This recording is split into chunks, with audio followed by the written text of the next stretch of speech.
Good evening to everyone. So मेरे को अब इतनी देर में इतना आइडिया मिल गया कि किस किस ने ग्राफ बनाया है। एक अब उतना टाइम नहीं है कि मैं एक एक चेक करूं, ठीक है। जो बनाया है उसका पर्सनली ही फायदा है, इनडायरेक्टली थोड़ा सा रिवीजन हो गया होगा। एक पर्पस तो क्या होता है कि नोट्स हमारे अच्छे बनने चाहिए, क्योंकि अगर हम सोचें एंड ऑफ द सेशन होगा क्या, हमारे पास मोबाइल होगा, ऐप होगा जिसके अंदर सारे वीडियो रिकॉर्डेड भी होंगे, नोट्स भी होंगे, बुक्स भी हैं, एनसीईआरटी भी है, यहाँ का मटेरियल भी होगा। तुमको लगता है इतना सब कुछ लास्ट में रिवाइज कर पाओगे? क्या कर सकते हो जो सबसे इजीली किस चीज को रिवाइज कर सकते हो? नोट्स। तो ये सब लोग समझ लें कि नोट्स तो सबसे इंपॉर्टेंट है। नोटबुक कुछ लोग चेंज कर रहे हैं, हाँ भाई कर लो, एक बार एस्टैब्लिश कर लो क्या बनाना है। अभी जो भी बन गया उसे कंटिन्यू करो, अभी बीच में ना करें। बाकी इन जनरल तो ये मेरा एक सजेशन है कि एक रजिस्टर जैसा कुछ लें या स्पाइरल नोटबुक, जिसमें से कभी रफ वर्क करना है तो पेज फाड़ भी सकते हैं। स्पाइरल का कॉन्सेप्ट काफ़ी अच्छा लगा मुझे। हम लोग के टाइम पे तो इतना नहीं था, इजीली हर जगह नहीं मिलता था, बट मोटा एक रजिस्टर तो बनाते थे कि पता है कि बहुत सारे न्यूमेरिकल्स हम करने वाले हैं, तो 100 पेज की कॉपी से कुछ नहीं होगा, 400 पेज की तो लेनी पड़ेगी, और लंबी, जिसमें हम लोग चाहेंगे कि एक ही क्वेश्चन टू आंसर एक ही पेज में आ जाए, कोशिश करेंगे। तो नोट्स इंपॉर्टेंट है, जितना अच्छा बनाओगे उसको उतना अच्छा रहेगा, ठीक है। तुम्हारा मुझे फेस फेमिलियर क्यों लग रहा है? कहाँ पे? हाँ वही, नहीं लास्ट क्लास में देखा था वो तो याद है, बट और उससे ज़्यादा फेमिलियर लग रहा है। अच्छा आ जाओ, चलो तो थोड़ा सा फिर हम स्टार्ट करते हैं। पहले वही ग्राफ डिस्कशन करते हैं, फिर आगे बढ़ेंगे। हाँ जी, तो कोई पूछ रहा था कि सिग्नम फंक्शन का डेफिनेशन। हाँ जी, तो डेफिनेशन भी इंपॉर्टेंट है, फिर ग्राफ भी बनाना है। तो y is equal to signum of x। अब इसको डिफाइन कैसे करते हैं? तो सिग्नम x पे लगा है, अब x पे डिपेंड करेगा कि वैल्यू क्या आने वाली है। अगर x नेगेटिव है तो सिग्नम हमको देता है -1। तो हम यहां से लिखना शुरू करेंगे, if x is less than 0 तो सिग्नम की value -1। If x is equal to 0 तब इसकी वैल्यू 0, और if x is greater than 0 तो +1। तो अगर हम पॉजिटिव नंबर रखेंगे तो सिग्नम हमको +1 देगा, 0 रखेंगे तो 0, और नेगेटिव नंबर रखेंगे तो -1। ये डेफिनेशन है, इसी को फॉलो करके ग्राफ बन जाएगा फिर।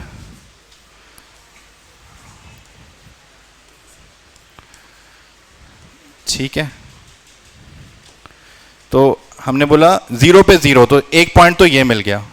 इसके बाद पॉजिटिव वैल्यूज के लिए +1, तो यहां कहीं 1 मार्क कर लेते हैं, ठीक है। तो हमने यहां के एक ओपन सर्कल बनाया। ओपन सर्कल मतलब भाई x की वैल्यू बहुत छोटी हो सकती है, 0.001 तक जाएगी, बट एग्जैक्ट 0 पे 0 है। और वैसे ही जैसे ही हम 0 से थोड़ा सा कम होंगे, नेगेटिव होंगे, तो नेगेटिव के लिए -1, तो नेगेटिव सारी वैल्यूज के लिए -1 बनेगा, ठीक है। क्लियर है? तो डेफिनेशन क्लियर है, फंक्शन के बारे में नॉलेज है तो ग्राफ बन जाएगा। अच्छा, ग्राफ बनाने के भी बहुत तरीके हैं। एक तो है कि बुक खोलो, उठा के देखो, बना लो, और मुझे लगता है बहुत लोग ऐसे किए होंगे। जैसे सिग्नम है, लोगों ने भी देखा होगा, 2 लाइन ही तो खींचनी है और एक बिंदु बनाना है, पॉइंट, एक पॉइंट बनाना है, बना दिया और 2 लाइन बन गई।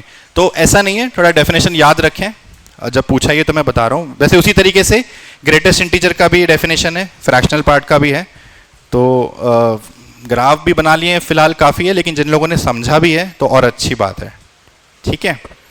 अब मैं सारे तो नहीं बनाऊंगा, लेकिन हाँ लास्ट वाला जो मैंने कहा था एक बार वो हम बना लेते हैं, बड़ा अच्छा उसका कंपैरिजन होता है।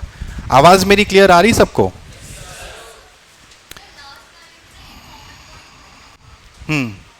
वो बड़ा इंपॉर्टेंट पॉइंट है, उसी के बारे में डिस्कस करेंगे, उसके अड़ोस पड़ोस में डिस्कस करेंगे हो क्या रहा है।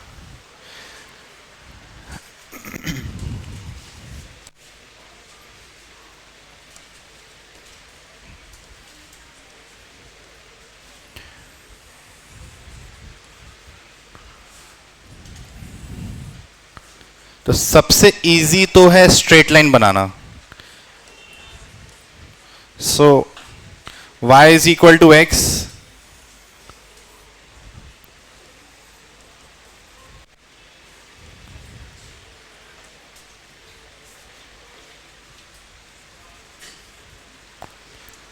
ठीक है, y is equal to x। कितना इसका इंक्लिनेशन है 45, x और y एक्सिस दोनों से। अब दूसरा में बनाना है y is equal to x square, हाँ x square. So x square का ग्राफ अपवर्ड पैराबोला बनेगा। अब अगर लोगों ने वैल्यूज भी लेके बनाया होगा तो पता है कि कहां बनेगा। कैसे बनाऊं, पूरा ऊपर बनाऊं या थोड़ा सा नीचे भी आएगा? तो हम एक्चुअली उसका कैलकुलेशन भी कर सकते हैं कि हम कैसे निकाल रहे हैं। तो वी आर सेइंग कि y is equal to x and y is equal to x square, ये कहां कहां इंटरसेक्ट कर रहा है। तो हम दो कर्व का इंटरसेक्शन पॉइंट कैसे निकालते हैं, दोनों को साथ में सॉल्व करके।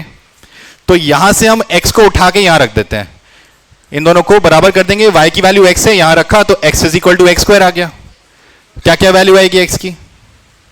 एक x काट देते हैं, नहीं अरे नहीं काटेंगे, काटेंगे तो खत्म ना। फैक्टराइज करते हैं, x जाके इधर माइनस करते हैं, तो ये x into x minus one बना। तो दो फैक्टर है, एक तो x है और दूसरा x माइनस वन। तो x इक्वल टू 0 या फिर x इज इक्वल टू 1। तो एक छोटी सी बात और यहां पे सीखने को मिली, अगर हम यहां एक x को काट देते तो x इक्वल टू 1 तो मिल जाता, बट ये कहां जाता, ये नहीं मिलता ना। तो फैक्टर्स हम कैंसिल नहीं करते हैं, हम उसको सॉल्व करते हैं, फैक्टराइज करते हैं। ठीक है, छोटी सी बात है बट बहुत इंपॉर्टेंट बात है। तो दो पॉइंट मिल गए, 0 और 1, दो पॉइंट पे कट करेगा, एक तो 0 हो गया और एक 1 हो गया, यहां पे भी कट कर रहा है। तो कुछ ना कुछ पैराबोला ऐसे बन रहा है कि पहले नीचे है फिर कट करके ऊपर चला गया। ठीक है, एक्स स्क्वायर है ना, हाँ तो और भी बनेगा, लेकिन मुझे सिर्फ इस राइट साइड ही मतलब है कि ओरिजिन के राइट साइड हो क्या रहा है। तो ये बना दिया, this is y is equal to x square. अब तीसरा वाला बनाते हैं,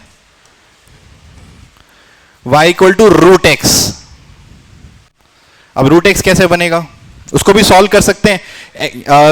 एक्स स्क्वायर की जगह रूट एक्स ले लो, x is equal to root x solve करोगे तो भी वहां से 0 और 1 ही मिलेगा। ठीक है, तो यही दोनों पॉइंट है, बट अगर हम देखें तो उसका नेचर कुछ इस टाइप से आएगा,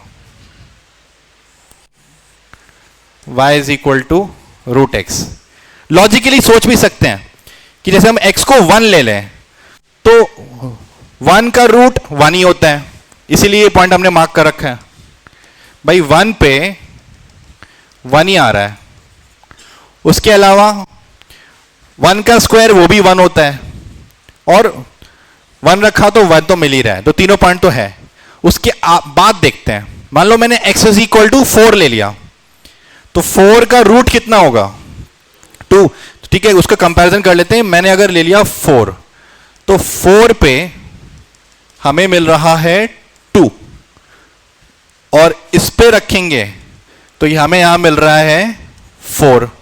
भाई x को 4 रखा तो y की वैल्यू 4 मिलेगी, और यहां रखेंगे तो 4 का स्क्वायर 16 मिलेगा।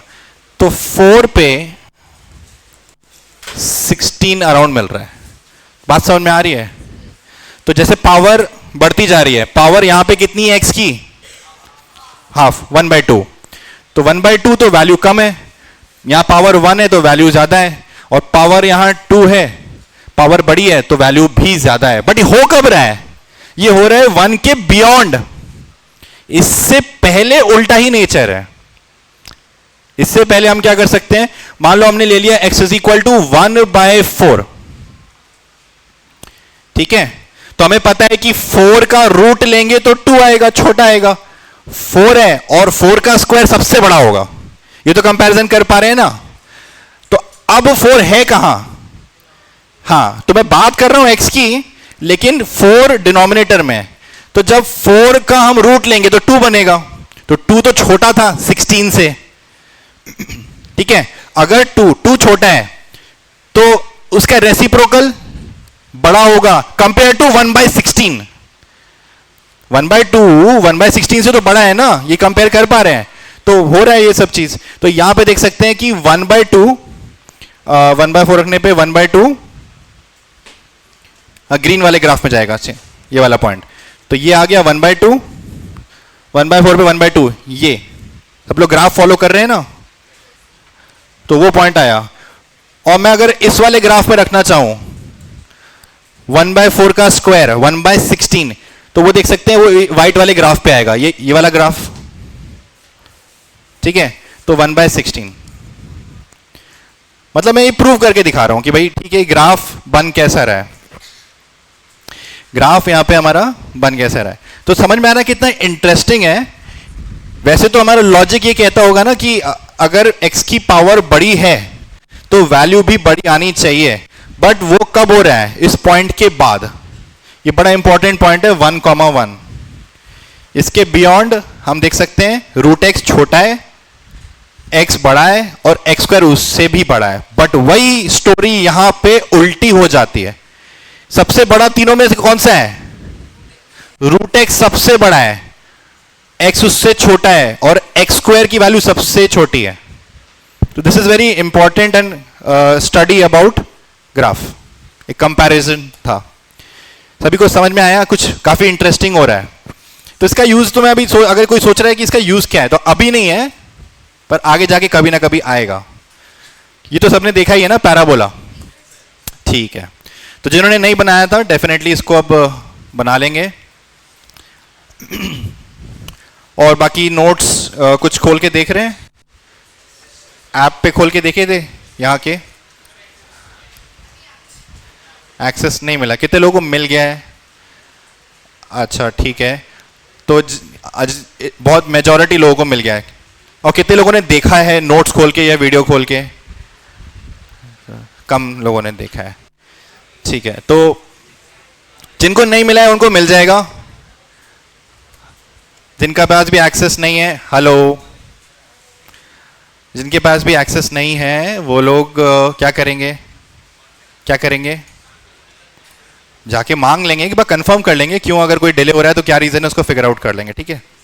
बाकी लोगों को मिल ही गया है, तो टाइम टू टाइम देखें, क्योंकि आज भी देखो लास्ट में मेरा पर्पस ये है कि हम लोग पढ़ने के बाद, मैं बहुत सारे क्वेश्चन लेके आया था लेकिन शायद हो नहीं पाएगा। अब हम स्टार्ट कर रहे हैं, बट थोड़ा सा सेटल डाउन हो जाए यार। ऐसा नहीं कि ब्रेक चाहिए होता है ब्रेक लो, मैं एक जनरल बात कर रहा हूँ। थोड़ा सा मुझे अच्छा लगता है कि यार थोड़ा सा ऑर्गेनाइज तरीके से काम करे तो अच्छा रहेगा। ब्रेक चाहिए सबको, सब जाते हैं, पानी पीना है, टॉयलेट जाना है, ठीक है, उसके बाद सेटल डाउन हो जाए। ये बेचारी छोटी सी गैलरी है, पाथवे है, इसको ब्लॉक मत करो। हो गया अपना, घूम लिया फिर लिया, समोसा खा लिया, चिप्स खा लिया, अब आके बैठ जाओ, ठीक है। हाँ जी, ठीक है। इन जनरल रखें यार, इन जनरल कोशिश करें कि जितना अपने से कर सकें।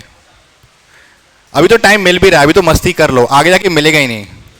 आगे जाके तो तुम खुद सोचोगे कि यार जहां से 10 मिनट मिल जाए वहां से बैठ के हम क्वेश्चन सॉल्व कर लें। इतने क्वेश्चन प्रैक्टिस करने के लिए रहेंगे तो हमें टाइम ही नहीं मिलेगा। तो अभी जो लोग नहीं समझ रहे वो उनको टाइम खुद समझा देगा, ठीक है। चलो तो अब स्टार्ट करें आज का। तो हम लोगों ने लास्ट क्लास में क्या क्या किया था? हमने बेसिकली डिटर्मिनेंट समझा था, कैसे 2x2 डिटर्मिनेंट को एक्सपैंड करते हैं, 3x3 कैसे करते हैं, वो भी आप लोगों ने यूज किया हुआ है वेक्टर में, वेक्टर प्रोडक्ट में, और भी जगह जैसे एरिया निकालने में।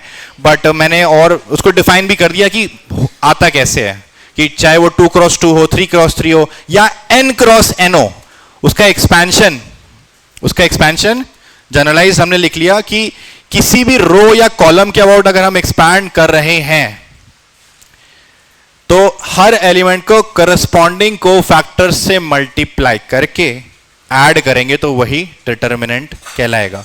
अब ये एक मैथमेटिकल टूल है, बनाया हुआ है वैसा, उसको हम यूज करते हैं। आया कैसे, उसका एक छोटा सा एग्जांपल हमने देख लिया था स्टार्टिंग में ही, जब हमने दो वेरिएबल दो इक्वेशन की बात की क्रॉस मल्टीप्लिकेशन मेथड से। वो तो मैंने दो की बात की ना, दो इक्वेशन और दो वेरिएबल, बट अब उसी को तीन वेरिएबल तीन इक्वेशन या चार वेरिएबल चार इक्वेशन। तो जब मैथमेटिशियंस ने वो चीजें देखी होंगी तब उन्होंने सोचा होगा एक टूल कैसे डेवलप किया जाए। ठीक है, तो मैं सीधा डेफिनेशन से स्टार्ट किया हूं, मैंने तुम्हें हिस्ट्री नहीं बताई है कि कैसे कैसे हम लोग उसको इवॉल्व हुआ। तो आई होप कनेक्ट तो कर पा रहे होंगे। जो दो नए टर्म सीखे थे, माइनस और कोफैक्टर्स, समझ में आ गया था क्या है? ठीक है, चलो तो अब प्रॉपर्टी से स्टार्ट करेंगे। आज हम लोग काफी सारी प्रॉपर्टी देखने वाले हैं, हो सकता है सारी नहीं देख पाए। टोटल 10 प्रॉपर्टीज आज की क्लास का पर्पस था मेरा, और ये खत्म नहीं होती है, कुछ और भी प्रॉपर्टीज हम लोग आगे देखेंगे, बट स्टार्टिंग के लिए यही है। कुछ कुछ प्रॉपर्टी है, जैसे एक जीरो प्रॉपर्टी की डिटर्मिनेंट की वैल्यू जीरो कब आती है, एक बहुत स्पेशल केस है, वो मैं स्टार्ट वहां से करूंगा। और उसके बाद फिर हम देखेंगे कि रो कॉलम में हम क्या क्या ऑपरेशंस लगा सकते हैं, एंड फिर स्केलर नंबर से मल्टीप्लाई या डिवाइड, एक डिटर्मिनेंट को मल्टीप्लाई करना है तो कैसे करेंगे। तो एक एक करके सारा हम लोग समझते हैं। ठीक है, सबसे पहले आते हैं the value of the sum of the product of elements of any row with the cofactors of any other row is equal to zero. कहने का मतलब क्या है कि जैसे हमने इस एग्जांपल को समझे, इसमें मैंने क्या किया, मैंने बोला कि मुझे फर्स्ट रो के अबाउट एक्सपैंड करना था। ठीक है, डिटर्मिनेंट एक्सपैंड करना है, तो हम a11 को किससे मल्टीप्लाई करते हैं, c11 से, a12 को c12 से, और a13 को c13 से। तो ये क्या आता है, ये तो डिटर्मिनेंट ही आता ना, ये तो डिटर्मिनेंट था। बट यहां पे क्या लिखा है, a11 को c21 से मल्टीप्लाई किया है। c21 किसका, इसका कोफैक्टर है। a12 को c22 से किया, मतलब इससे, इसको मल्टीप्लाई किया नेक्स्ट रो के कोफैक्टर से, इस एलिमेंट को मल्टीप्लाई किया नेक्स्ट रो के कोफैक्टर से। तो ये प्रॉपर्टी क्या बोल रही है, ऐसे केस में इसकी वैल्यू डेल्टा नहीं आएगी, यह आएगा जीरो। समझ रहे हैं? सो ये इसको याद रख सकते हैं। बाकी प्रूव करने के लिए तो फिर क्या है, खुद ही एग्जांपल लेके देख सकते हो आप। नहीं समझ में आया, एक एग्जांपल लेके हम लोग समझ लेंगे।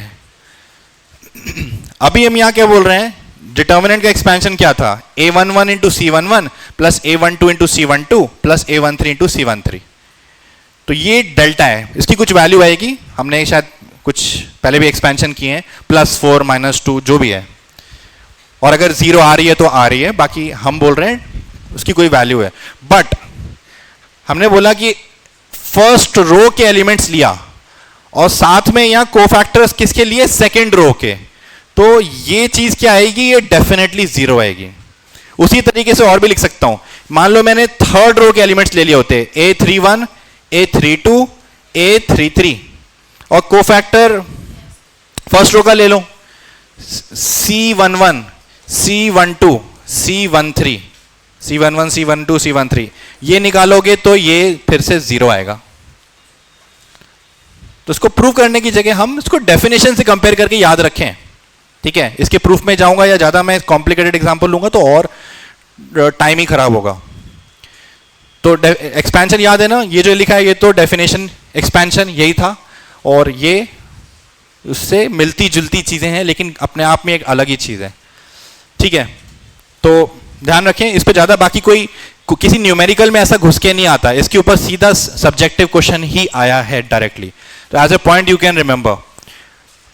आगे देखते हैं, नेक्स्ट, रो कॉलम इंटरचेंज्ड।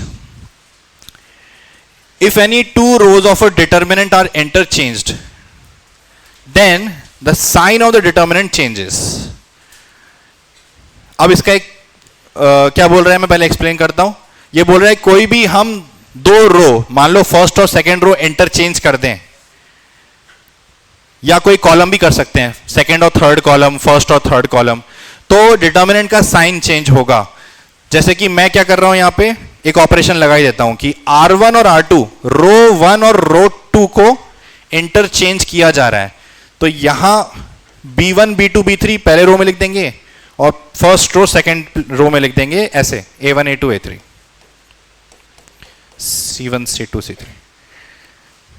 तो डिटर्मिनेंट का साइन चेंज हो जाएगा, मतलब this will be equal to minus delta, कि अगर इसकी वैल्यू +5 आ रही थी तो इसकी वैल्यू अब -5 आएगी, तो माइनस डेल्टा हो जाएगा।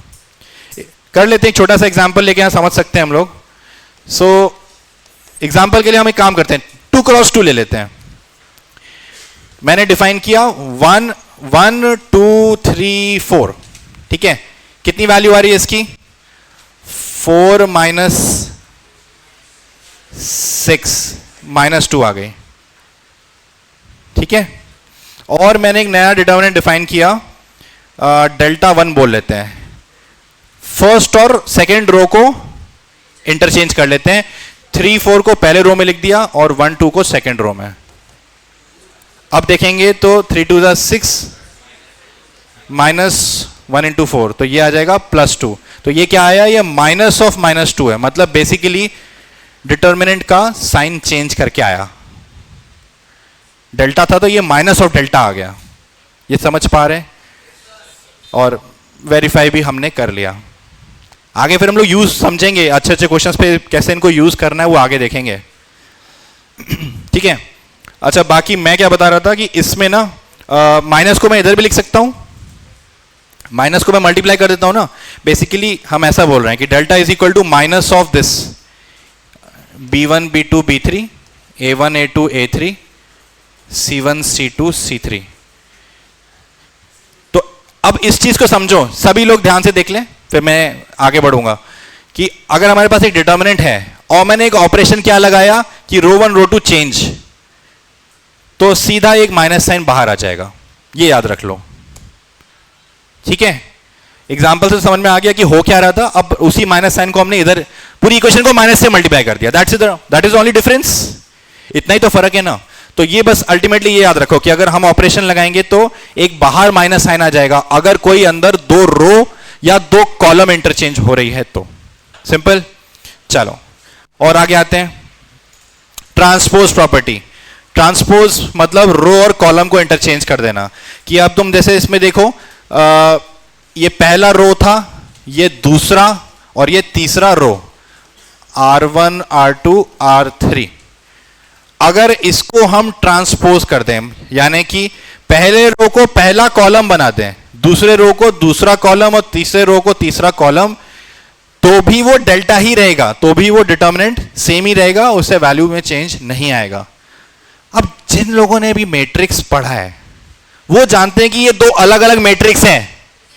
ये कोई ए मैट्रिक्स है, ये बी मैट्रिक्स है, ठीक है। लेकिन उस मैट्रिक्स की वैल्यू पे कोई फर्क नहीं पड़ेगा, एलिमेंट्स की पोजीशन बदल गई। कि यहां पे हम बोल सकते हैं A3 कहां पे था? First row 3rd column. अब इसमें A3 कहां है?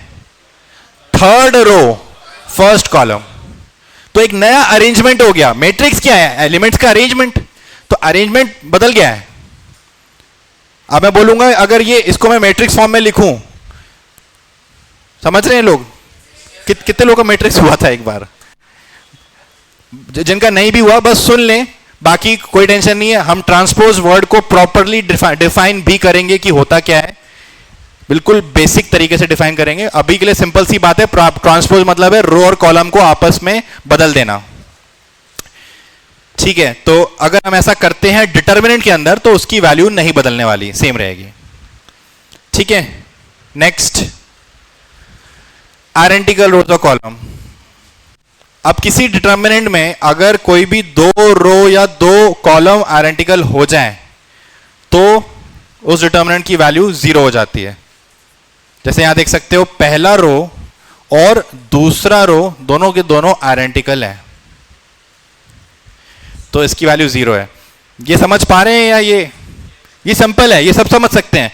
अगर मैं इसको 3rd रो के अबाउट एक्सपैंड करूं तो दिख रहा है 0 आएगा, क्योंकि जब C1 को मल्टीप्लाई करेंगे हम क्या करेंगे इसका एक्सपेंशन। सपोज मैं इसका एक्सपेंशन ऐसे कर रहा हूं, delta is equal to C1 times cofactor minus C2 times cofactor minor या कोफैक्टर। साइन तो मैंने लगा दिया ना, तो कोफैक्टर बोलना गलत है, माइनर, और C3 टाइम्स माइनर। तो C1 के साथ क्या आएगा? A2 A3 A2 A3। A2 A3 A2 A3, तो सेम ही है, तो ये तो जीरो हो जाएगा। एक्सपैंड करेंगे तो A2 into A3 minus A2 into A3। उसी तरीके से ये भी सारे टर्म जीरो हो जाएंगे, क्योंकि वो इनसे ही तो बन रहे हैं और ये आइडेंटिकल है। कोई भी दो रो आइडेंटिकल हो जाए, कोई भी दो कॉलम आइडेंटिकल हो जाए, नहीं, उसमें जीरो आ भी सकता है, नहीं भी, हमें नहीं पता। बट ऐसे केस में नेसेसरीली जीरो आएगा, ये वो तो दिख ही रहा है। इसमें कोई ये तो नहीं कह रहा कि मैं अगर फर्स्ट रो के अबाउट एक्सपैंड करूं तब तो नहीं दिख रहा जीरो आते हुए। अरे वो भी आएगा, वो एक्सपैंड करोगे तो टर्म्स बदल जाएंगे लेकिन कटेंगे, जीरो आ ही जाएगा। ठीक है ना, सिंपल बातें हैं। लिख रहे हैं क्या? अभी फास्ट तो नहीं हो रहा है? किसी का भी हो रहा है बता दो फिर। अच्छा, टी शर्ट्स मिली तुम लोगों को सबको?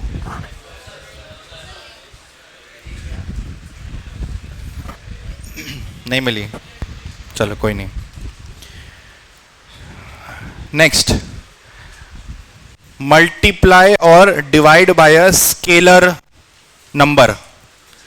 तो किसी भी डिटर्मिनेंट में हम स्केलर नंबर का मल्टीप्लाई कैसे करेंगे? तो वो यहां पे लिखा हुआ है कि अगर हमने ये डेल्टा था, k का मल्टीप्लाई किया, तो ये k एलिमेंट कैसे मल्टीप्लाई होगा? किसी भी एक ही रो में जाके मल्टीप्लाई हो सकता है, पहला दूसरा या तीसरा किसी भी एक ही जगह जाएगा, या फिर एक कॉलम में जाएगा। यहां मैं सारे काम रो के हिसाब से कर रहा हूं, बट कॉलम के हिसाब से भी कर सकते हैं। ठीक है, ये मानते हैं ना लोग कि इसको हम ऐसा भी कर सकते थे कि k जाके कहां बैठ गया? फर्स्ट कॉलम में, फॉर एग्जाम्पल फर्स्ट कॉलम में A2 B2 C2 A3 B3 C3। तो स्केलर नंबर का मल्टीप्लिकेशन किसी भी एक ही रो या कॉलम में होगा। इसमें कोई डाउट?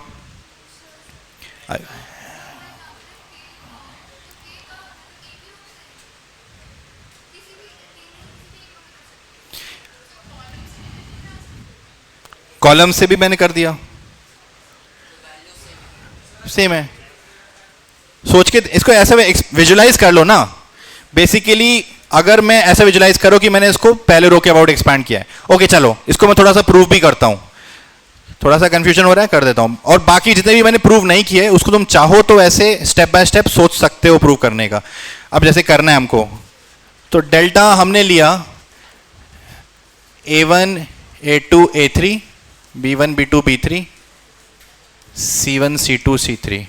अब क्या बोला है कि एक नया डिटर्मिनेंट है डेल्टा 1, वो क्या है? k times delta. हमें एक नया डिटर्मिनेंट बनाना है जिसमें k मल्टीप्लाई हो रहा है, तो k सारे एलिमेंट में मल्टीप्लाई होना चाहिए। वही हम प्रूव कर रहे हैं कि एक ही रो या कॉलम में होगा। तो जैसे k टाइम्स हमने ये तो लिख दिया A1 A2 A3 B1 B2 B3 C1 C2 C3।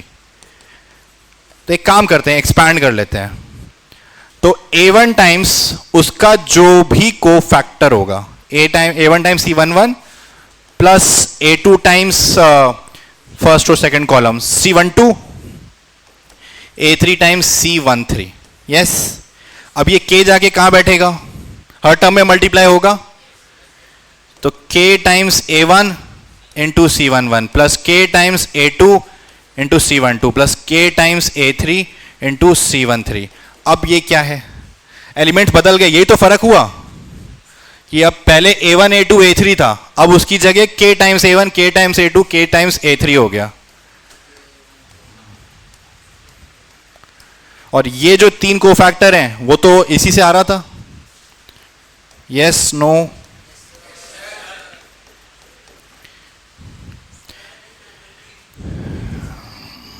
Matrix में, हाँ, तो मैट्रिक्स में अगर हम करते हैं k का मल्टीप्लाई तो वो सारे एलिमेंट्स में जाके मल्टीप्लाई होता है। ये फर्क है। डिटर्मिनेंट्स में हम करेंगे तो एक ही जगह। क्लियर है? मैट्रिक्स वाला पॉइंट जिनको भी नहीं समझ में आ रहा है जाने दो, उसका यूज हम लोग करने भी नहीं वाले। अभी इस वीक हम लोग डिटर्मिनेंट, पहले डिटर्मिनेंट की प्रॉपर्टी समझ लें, फिर शायद नेक्स्ट वीक ही हम लोग मैट्रिक्स स्टार्ट कर देंगे, या एक लेक्चर डिले हो सकता है, डिपेंड करता है स्पीड पे। ठीक है, क्लियर हो गया सबको? चलो आगे बढ़ते हैं। नेक्स्ट, अब ये पॉइंट उसी का, अभी हमने बोला ना कि दो रो आइडेंटिकल हो जाए तो डिटर्मिनेंट जीरो, उसी का एक एक्सटेंशन है। तो यहां क्या बोल रहा है कि आइडेंटिकल ना हो बट प्रोपोर्शनल हो। वहां पे क्या था, A1 A1 A2 A2 A3 A3, तो मतलब 1:1 रेशियो में था। अब 1:1 नहीं है, 1:K 1:K 1:K। अगर सेम रेशियो में होगा तब भी हम बोल सकते हैं कि वो जीरो होगा। ये तो शायद वैसे ही हो गया, ये K को हम क्या बोल रहे हैं, कॉमन आ जाएगा बाहर, वही तो बात हो गई, नथिंग न्यू। ठीक है, आई थिंक इसके बाद अब हम क्वेश्चंस पे आ सकते हैं। लो, क्या है लिखना है इसको, स्टेटमेंट्स पे लिखने पे ज्यादा ध्यान ना देना, सीधा इक्वेशंस लिखो तो ठीक है।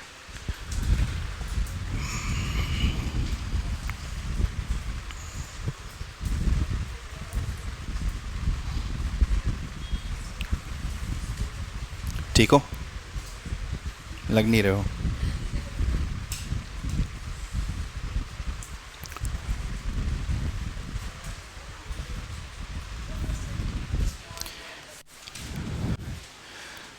तो हम बोल रहे हैं इसका वैल्यू जीरो है। कैसे है, मैं ये बोल रहा था कि K को हम कॉमन भी ले सकते हैं ना वापस, कि K हमारा सेकेंड रो में मल्टीप्लाइड है। तो पिछली जो दो प्रॉपर्टीज है उसका यूज करके, कि पहले जो स्केलर क्वांटिटी थी उसको बाहर ले लिया, जब मल्टीप्लाई कर सकते हैं तो कॉमन भी ले ही सकते हैं। और फिर अब हम बोलेंगे कि दो रो आइडेंटिकल है तो जीरो, 0 × K 0। ठीक है, आगे बढ़े। क्या था question, without expanding determine, without expanding the determinant prove that this determinant is equal to the given determinant. तो हम लोग स्टार्ट करते हैं लेफ्ट साइड से।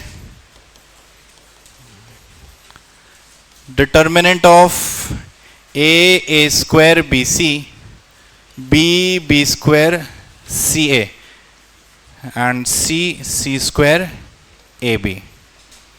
हाँ जी, तो एक्सपैंड नहीं करना है, एक्सपैंड नहीं करना है। कैसे करेंगे, यस तो अब इंटरेस्टिंग है, ये एक्चुअली बुक का क्वेश्चन है, NCERT का है। हाँ, अब कुछ समय यहाँ पे मल्टीप्लाई डिवाइड करना होगा, बड़ा अच्छा इंटरेस्टिंग क्वेश्चन है। ठीक है, सभी लोग देखेंगे कैसे क्रिएट किया जाएगा वो। तो हिंट है यहाँ पे, एक तो हिंट ये है कि देखो 1 1 1 है, मतलब कुछ ना कुछ तो है जो कॉमन आ जाएगा, कि मतलब हर रो में मान लो कुछ K था, K कॉमन ले लिया तो 1 1 1 बचा, तो वो कुछ आएगा। और एक और हिंट क्या है यहाँ पे कि A क्यूब है, A cube B cube C cube. अभी तो हमारे पास क्यूब नहीं है ना, हो सकता है अगर हम मल्टीप्लाई करें। सो मैं फर्स्ट रो में, सब लोग ध्यान से सुने, पहले रो में क्या कर रहा हूं, A का मल्टीप्लाई, तो यहां पे A square A cube ABC। Second row में B का multiply, B square B cube ABC, same बनने लगेगा। और फिर यहां C का multiply, C square C cube ABC, तो वो ABC कॉमन आ रहा है। अब तो सबको आंसर तक फाइनल स्टेप दिख गया होगा, लेकिन क्या क्या लिखना है मैं ऑपरेशंस बता देता हूं। तो सबसे पहले हमने क्या किया, मल्टीप्लाई एंड डिवाइड। तो मैं ऐसे कर रहा हूं, पहला स्टेप समझे सभी लोग कि हमने किया क्या, A का मल्टीप्लाई डिवाइड किया। अब ये जो प्रोडक्ट में मेरे पास A है, इसको मैं ले जा रहा हूं पहले रो के अंदर। ठीक है, बाकी सब मैं नहीं लिख रहा हूं, एज इट इज है। तो क्या होगा, 1/A है और A अंदर जाएगा तो मल्टीप्लाई होगा फर्स्ट रो में, तो A square A cube ABC। Yes, अब यही ऑपरेशन हमको रिपीट करना है सीधा। ये एक बार तो सबको समझ में आ गया, फर्स्ट रो पे था, सेकेंड और थर्ड में डायरेक्टली कर दूं, एक साथ कर सकते हैं। 1/A BC और ऊपर BC, और ये अब B कहां जाएगा, सेकेंड रो में, और C कहां जाने वाला है, थर्ड रो में। तो ये आइडिया लगा लेते हैं। सेकेंड रो हमारी थी B square AC and third row was C square AB। ठीक है, तो B हम बोल रहे हैं कि कहां चले जाएगा, सेकेंड रो में, एंड C जाके कहां मल्टीप्लाई होगा, थर्ड रो में। तो बाहर बच गया ABC और अंदर A square A cube ABC B किया तो B square B cube A B C, C square C cube A B C. एक ही प्रॉपर्टी यूज की है हमने, मल्टीप्लीकेशन बाय स्केलर। तो मल्टीप्लाई कर रहे हैं और जो डिवीजन में बाहर बैठा हुआ है, ठीक है।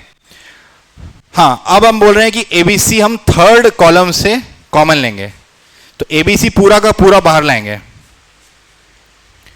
सो 1 by A B C into A B C common आएगा, तो A square A cube 1, B square B cube 1, C square C cube 1। ठीक है, ये तो पूरा कैंसिल। अब भी आंसर आया नहीं है, आ गया क्या पूरा? ए square B square C square. अभी 1 हमारे फर्स्ट कॉलम में है, 1 हमारा फर्स्ट कॉलम में, तो क्या किया जाए? Interchange first and third column. तो C1 और C3 को चेंज कर दें, तो एक माइनस साइन लगाना पड़ेगा बाहर। 1 1 1 और ये चला जाएगा थर्ड कॉलम में, ए square B square C square. क्या अभी मैच कर रहे हैं? एक और ऑपरेशन। अब कॉलम 2 कॉलम 3 को इंटरचेंज करेंगे।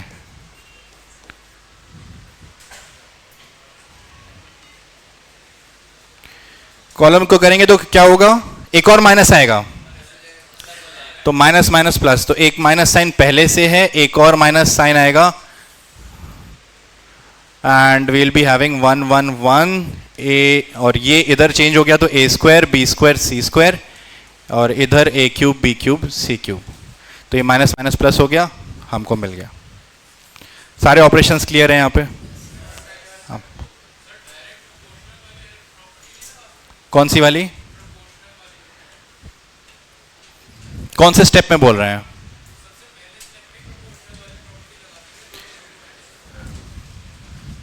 कौन से रो या कॉलम प्रोपोर्शनल बोल रहे हैं हम?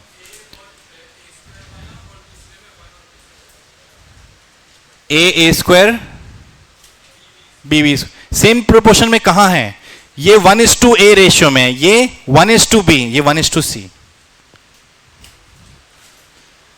ठीक है, और कोई डाउट? और कोई डाउट?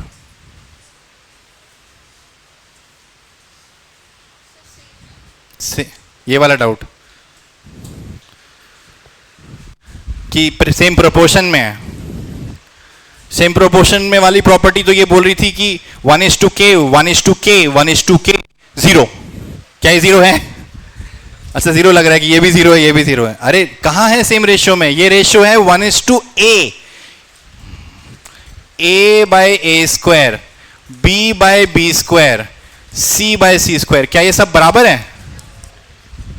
ये तो 1/a है, ये 1/b है, और ये 1/c है। क्या ये इक्वल है? नहीं ना, वो तो तभी होगा जब a और b इक्वल होगा। क्लियर है? इधर क्या रेशियो था पीछे? यहां क्या रेशियो था? 1/k था। ये रेशियो समझो कैसे हमने बोला कि यहां अगर इन दोनों को हम ध्यान से देखें तो 1/k कि a1/k a1 कट गया तो 1/a, यहां पे a2 कट गया तो 1/k, और ये 1/k। तो इस तरीके से सेम रेशियो में था। ठीक है, और कोई डाउट? किसी ऑपरेशन में कहीं डाउट? अभी तक तो प्रॉपर्टीज बहुत सिंपल वाली हमने पढ़ी है। अभी तक किसी में कोई डाउट है तो बोल दो।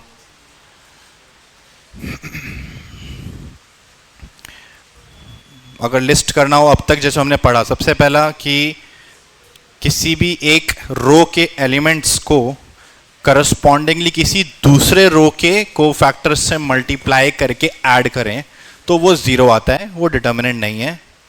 देन कोई भी 2 रो आइडेंटिकल हो जाए या कोई 2 कॉलम आइडेंटिकल हो जाए तो डिटर्मिनेंट की वैल्यू 0 हो जाएगी। आइडेंटिकल, और फिर हमने स्केलर नंबर को कैसे मल्टीप्लाई करते हैं ये भी समझ लिया। तो फिर उसको यूज करके हमने बोला कि कोई भी 2 रो आइडेंटिकल ना हो, प्रोपोर्शनल हो, तब भी 0 हो जाएगा। और एक, हाँ मैंने मिस कर दिया, कोई भी 2 रो को इंटरचेंज करेंगे तो एक माइनस साइन आएगा, कोई भी 2 कॉलम को इंटरचेंज करेंगे तो भी एक माइनस साइन आएगा। यहां तक सिंपल बात है। ठीक है, आगे बढ़ सकते हैं। चलो नेक्स्ट। अच्छा, इसमें कुछ,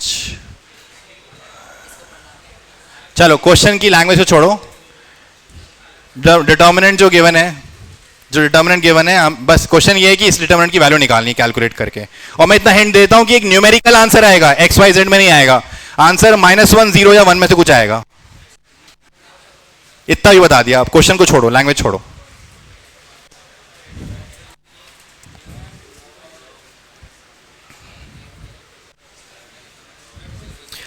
लॉग फंक्शन है यहां पे, लॉग फंक्शन। तो इसको सॉल्व, एक्सपैंड, अच्छा एक्सपैंड नहीं करना है, विदाउट एक्सपैंडिंग इवैल्यूएट।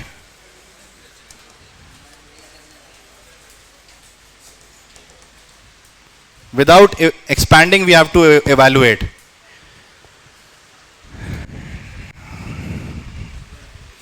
जब तुम लोग ये प्रैक्टिस कर लोगे ना बहुत, तब तुम्हें एहसास होने लगेगा कि ऐसी बात बोली है कि बिना एक्सपैंड करके निकालना है तो क्या ही आ सकता है, 0 ही आएगा, और 1 कहां से लग सकते हैं। जब बहुत सारे क्वेश्चन तुम प्रैक्टिस कर लोगे तुम्हें खुद ही अंदाजा होने लगेगा। स्कूल के एग्जाम्स में जो तुम्हारा क्वेश्चन आएगा तो समझ जाओगे, नहीं नहीं नहीं पता है मुझे, आंसर तो पता है कि 0 आने वाला है। बिना एक्सपैंड किए मतलब लाना है तो कहां से तुम प्रोपोर्शनल करके 2 आंसर 4 आंसर तो नहीं ला सकते ना, या तो 0 आएगा या कुछ वेरिएबल में आएगा। खैर, तो ये सब मजाक वाली बातें हैं। अब जरा इसको सिंप्लीफाई करना है तो करना कैसे है, तो यहां हमें लॉग की प्रॉपर्टीज पता होनी चाहिए। लॉग की प्रॉपर्टी, तो जैसे मैं बताऊं यहां सारे लॉग का ना बेस अलग है, यहां पे x है, यहां पे y है, यहां पे z है। तो बेस मैं चाहता हूं कि हर लॉग का चेंज होके बन जाए 10। Base change property, base change property जैसे कि log of a base b, मैं चाहता हूं कि ये चेंज हो जाए log बेस c में, तो क्या लिखेंगे, log a base c divided by log of ये वाला b बेस c। तो हमने क्या किया, a तो ठीक है था, बेस b नहीं रहा, हमको चाहिए था कोई नया बेस c, तो log बेस c के 2 फंक्शन आ जाएंगे और b पे log अप्लाई हो जाएगा। तो इस तरीके से this is called as base change property. 1 minute, base change property.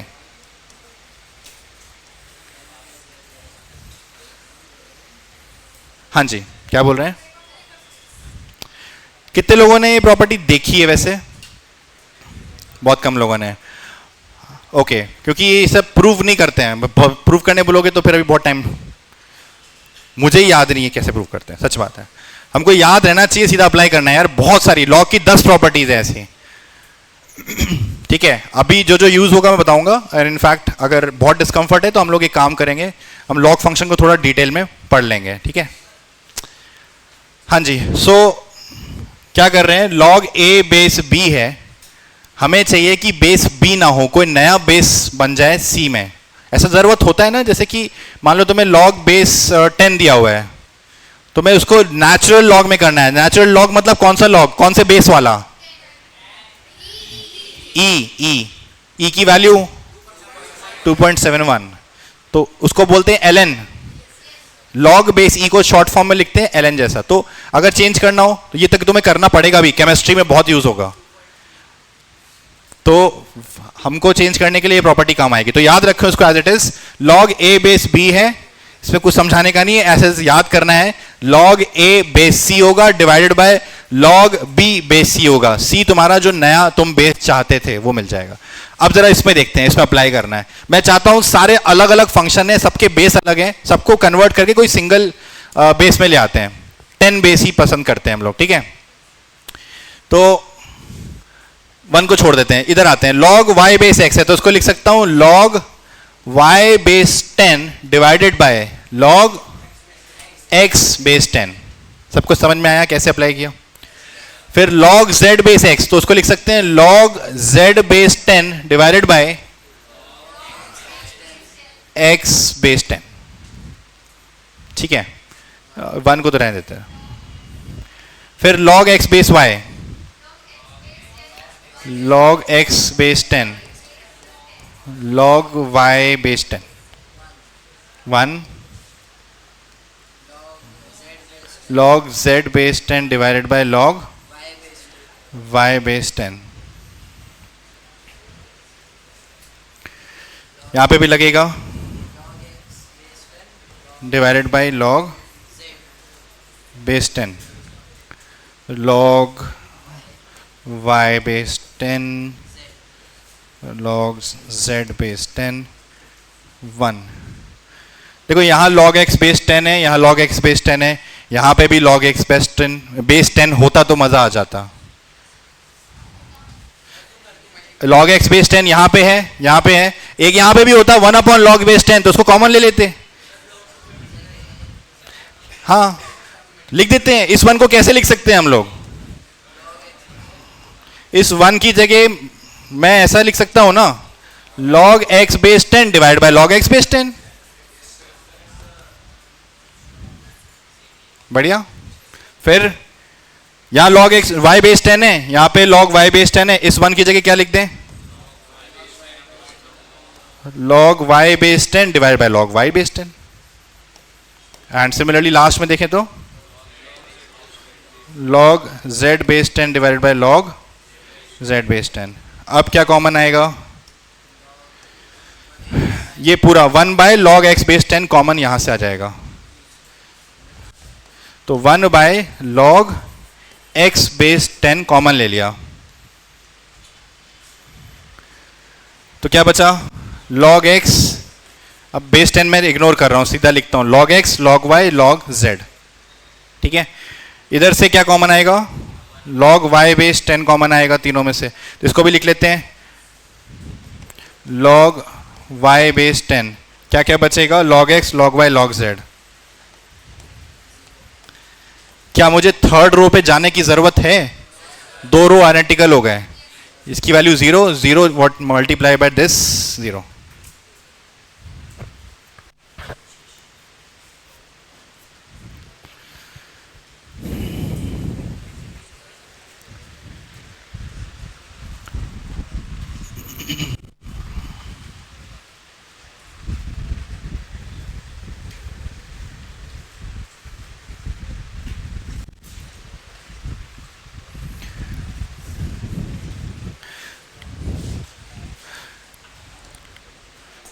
Property को मैं दोबारा हाईलाइट करके लिख देता हूं यहां पे.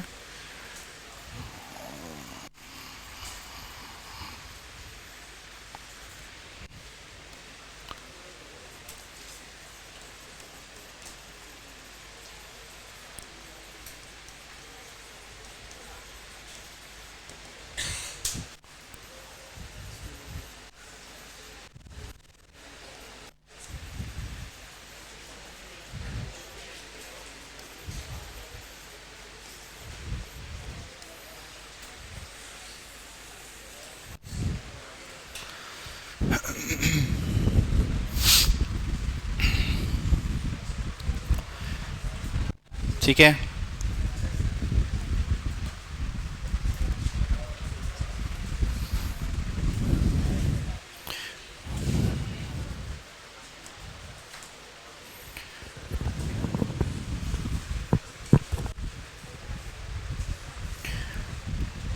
ये थोड़ा इम्पॉर्टेंट टूल है वैसे, मतलब लॉग काफ़ी ज़रूरत की चीज़ है. अच्छा सच्ची सच्ची बताएंगे, एक क्वेश्चन पूछ रहा हूँ, किसको लगता है कि उसको लॉग बिल्कुल नहीं पता?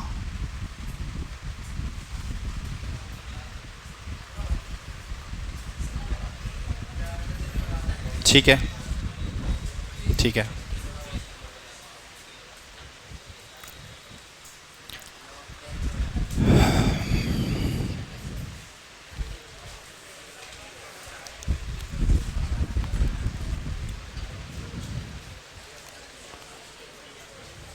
चलो अभी के लिए तो मैं जो जो चीज़ें की का यूज़ पड़ेगा बता दूंगा.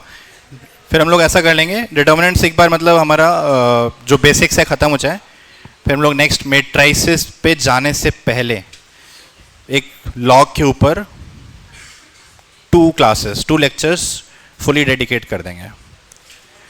पूरा 2 क्लास मतलब लॉग बिल्कुल बेसिक डेफिनेशन से, लॉग होता क्या है, लॉग के जितने भी क्वेश्चंस आते हैं कि एक इक्वेशन में लॉग घुस जाएगा या एक इनइक्वालिटी बन जाएगी, ठीक है, वो सारा लॉग के ग्राफ का कैसे इस्तेमाल करते हैं, वो सारी चीज़ें 2 डेडिकेटेड सेशंस में हम लोग कर सकते हैं।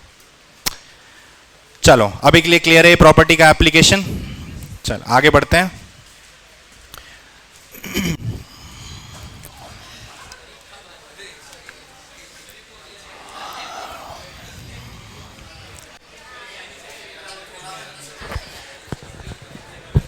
सुनिए ना, शुभम जी हैं अभी कि चले गए? शुभम जी हैं कि चले गए? शुभम भारद्वाज, हाँ, पता नहीं, उनको भी बोलिए कि ये दूसरा लेक्चर है आपका। ये ऐसा आ रहा है, यहाँ पे डिस्प्ले ऐसा क्यों आ रहा है? ये आपके पास डिस्प्ले आ रहा है ना, यहाँ देखिए, यहाँ अलग आ रहा है, देखिए एक बार, यहाँ आप इंग्लिश पढ़ पा रहे हैं ना, वहाँ कुछ आ ही नहीं रहा।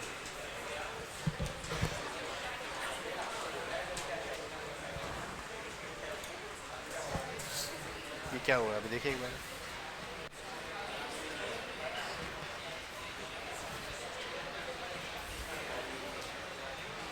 शुभम है तो उनको एक बार कॉल करके पूछ लीजिए। ये पूरा इंग्लिश में लिखा हुआ था, यहाँ पे सिंबल्स आ रहा है।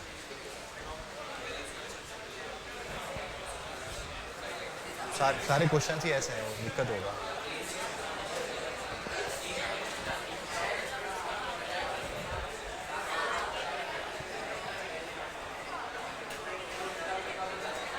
आप उनको बता दीजिए अभी, तो चलो मैं आगे बढ़ता हूँ।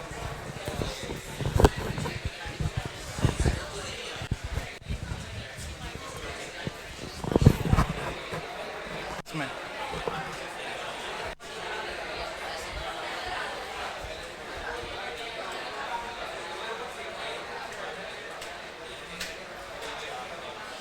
जहाँ पे भी क्वेश्चन है वो दिक्कत आ रहा है, हो ही नहीं पाएगा ये फिर।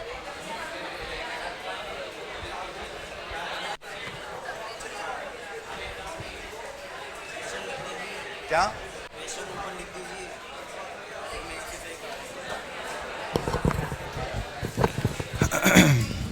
चलो ठीक है। देखो टेक्नोलॉजी के साथ कुछ कुछ हमेशा नए चैलेंजेस आते रहेंगे, ठीक है, कोई नहीं, उसको अलग अलग लेवल्स पे रिजॉल्व करेंगे। अभी के लिए आप लोगों का एडजस्टमेंट ही रिजॉल्वमेंट है।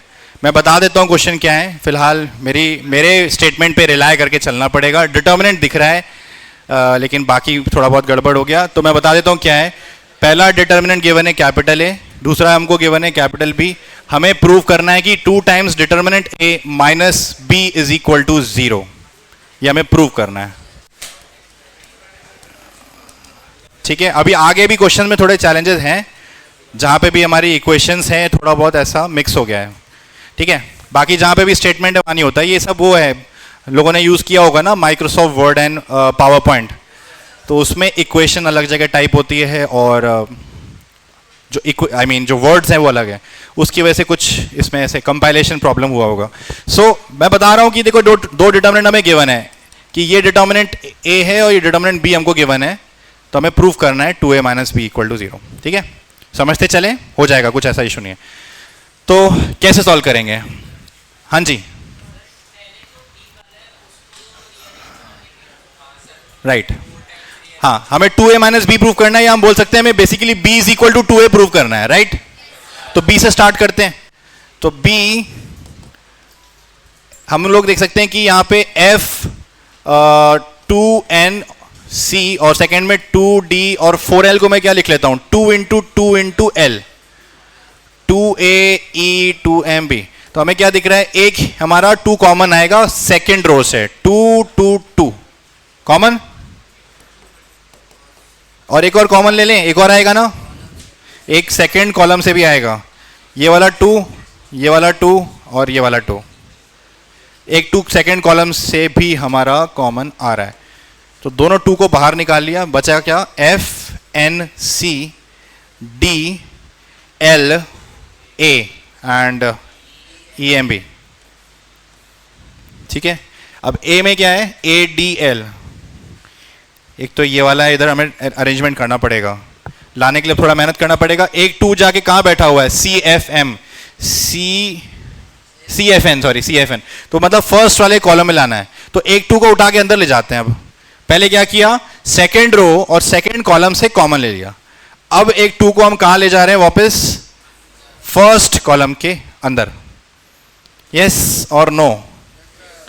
सो B is equal to 2 times 2f 2n 2c DLAEMB। ठीक है, आगे क्या ऑपरेशन लगाना पड़ेगा? अभी देखो यहां पे हमारा सॉरी ए वाले में ए यहां पे है, तो ए को यहां पे लाने के लिए सबसे पहले क्या करना पड़ेगा? रो, पहले मैं चाह रहा हूं कॉलम कर लेते हैं। कॉलम पे भी कर,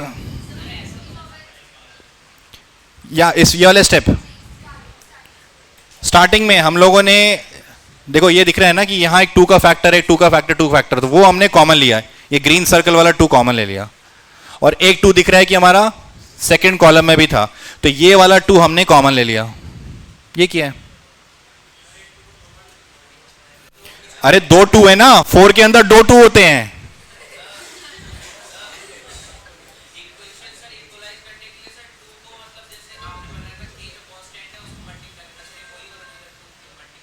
फिर से बोलो। हाँ, यस यस यस, वो जो प्रॉपर्टी थी कि जो हमें किसी स्केलर नंबर से मल्टीप्लाई करते हैं तो किसी भी एक रो या एक कॉलम में जाके मल्टीप्लाई होगा, तो वही हमने किया कि ये जो 2 था इसको अंदर ले गए तो हमने फर्स्ट कॉलम में मल्टीप्लाई कर दिया। So multiplication of a determinant is that the scalar number gets multiplied in any one row or one column. अभी तो क्लियर होगा सब तक? अभी भी कोई डाउट? ठीक है, तो आगे बस अरेंजमेंट करना है। तो मेरे को यहां पे ये चाहिए, ठीक है, CFN, तो ये 2 वाला जो है हमारा थर्ड कॉलम है और यहां पे फर्स्ट है, तो हम लोग पहले ऑपरेशन क्या लगाए कि इन दोनों को चेंज कर दें, कॉलम 1 और कॉलम 3, कॉलम 1 और कॉलम 3 को आपस में इंटरचेंज कर देंगे। सो पहला ऑपरेशन यहां पे आएगा 2 टाइम्स EMB बन जाएगा पहला कॉलम, और 2F 2N 2C बन जाएगा थर्ड कॉलम, और DLA। ठीक है, हाँ माइनस आएगा। थैंक यू, ये बहुत बड़ी गलती करने जा रहा था मैं, किसने बताया? Thank you. अब आगे करना है। अभी हुआ है क्या अरेंज? CFN, C कहां पे है और C यहां पे है? C ऊपर आना है, तो C को ऊपर लाने के लिए पहला रो और थर्ड रो हम लोग इंटरचेंज करेंगे। सो R1 और R3 को इंटरचेंज कर देते हैं। So B is equal to, एक second, B is equal to minus, और एक और माइनस आ जाएगा इंटरचेंज की वजह से, और एक 2 का फैक्टर है। फर्स्ट रो कौन सा बन जाएगा? BA2C, BA2C, and second row हमारा एज इट इज था ML2N, ML2N, एंड थर्ड रो हमारा ED2F, फर्स्ट रो हमारा थर्ड रो बन जाएगा ED2F। अब लास्ट ऑपरेशन, कॉलम नहीं, ये रो है ना, अरे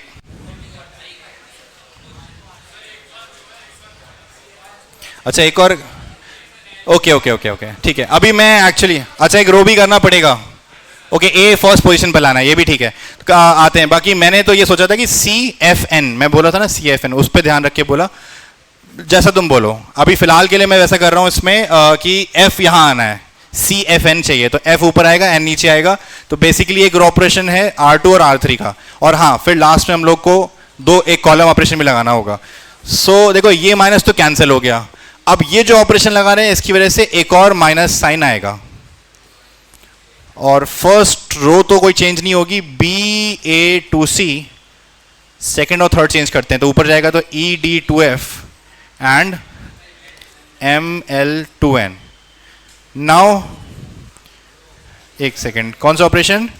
कॉलम 1 कॉलम 2 चेंज, तो C1 और C2 आपस में इंटरचेंज होगा, तो ADL फर्स्ट कॉलम बन जाएगा, ठीक है। माइनस माइनस प्लस, एक और माइनस आ रहा है तो प्लस हो जाएगा, और कॉलम 2 को कॉलम 1 बना रहे हैं, ADL, और BEM हमारा बन रहा है second column, BEM।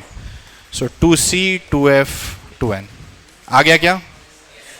AB 2C DE 2F, yes, ठीक है। इसमें किसी को कोई डाउट?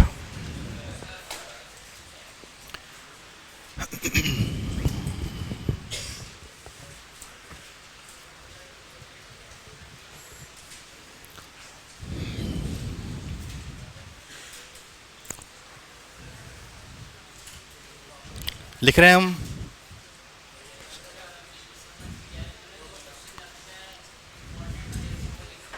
ठीक है,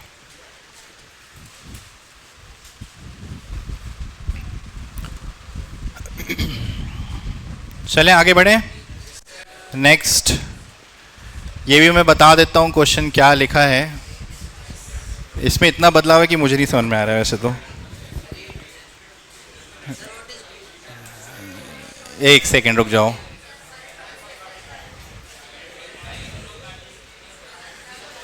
मैं बता देता हूं क्या बोला है। ए मैट्रिक्स है, उसका डिटर्मिनेंट बोला है 2 है, ठीक है। तो बोला है कि अगर बी मैट्रिक्स ऐसा गिवन है तो बताओ बी का डिटर्मिनेंट कितना होगा। अरे अराबिक लैंग्वेज लिखी है, मुझे ही आती है सिर्फ। क्वेश्चन समझ गए ना? ए मैट्रिक्स है, डिटर्मिनेंट ए बोला है 2 है, तो बी मैट्रिक्स का डिटर्मिनेंट पूछा है। अरे एक एक करके बोलो। हाँ, क्या बोल रहे हो? सब लोग एक मिनट शांत हो जाओ। एक मिनट करके एक एक करके बोलने दो। हाँ, ओके, इक्वली आ रहा है। इक्वल कहां से आएगा? मेरे को दिख रहा है एक 4 का फैक्टर आएगा, एक 2 का फैक्टर आएगा, एक माइनस आएगा। 4 2 जा 8, -8 आने वाला है।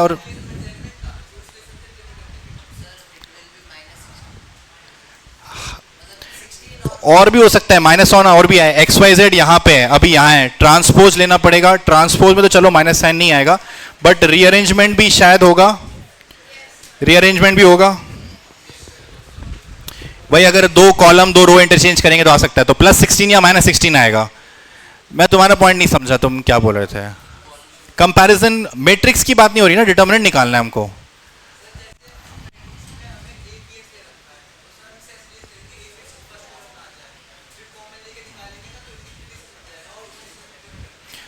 मैं तुमसे फिर से सॉरी बोलूंगा। मैं ही कहूंगा कि तुम मुझे जो भी बोल रहे हो अपने स्टेप्स एक बार लिख के मुझे क्लास के बाद बता देना।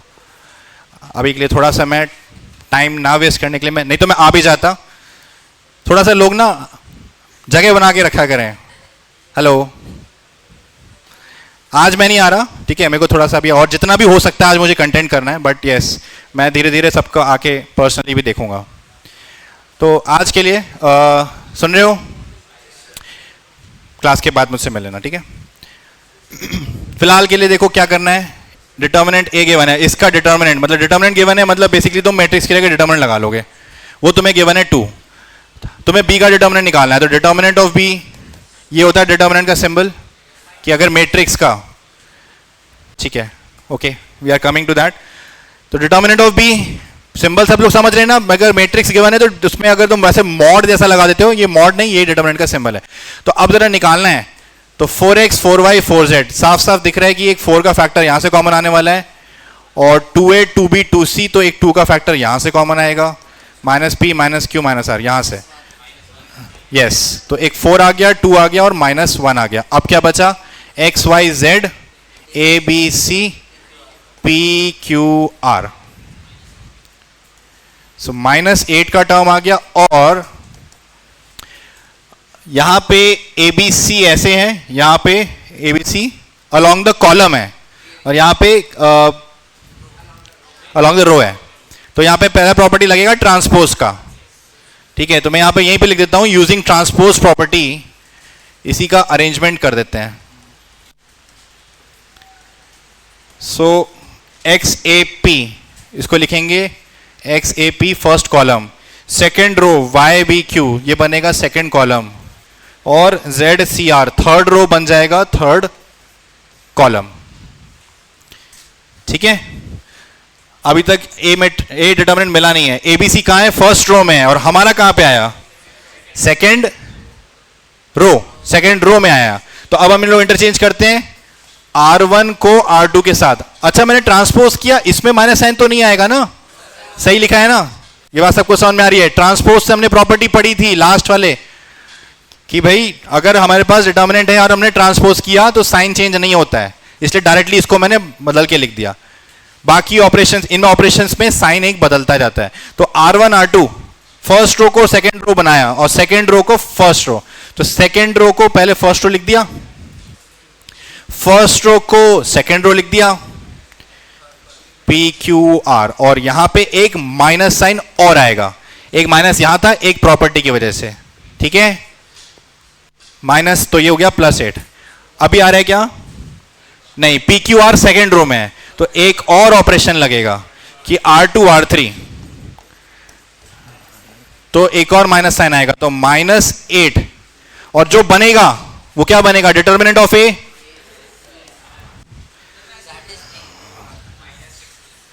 क्या बोल रहे हो? कंपेयर में समझ नहीं पा रहा। मैट्रिक्स में तो कंपेयर करते हैं, इसमें क्या कंपैरिजन बोल रहे हो?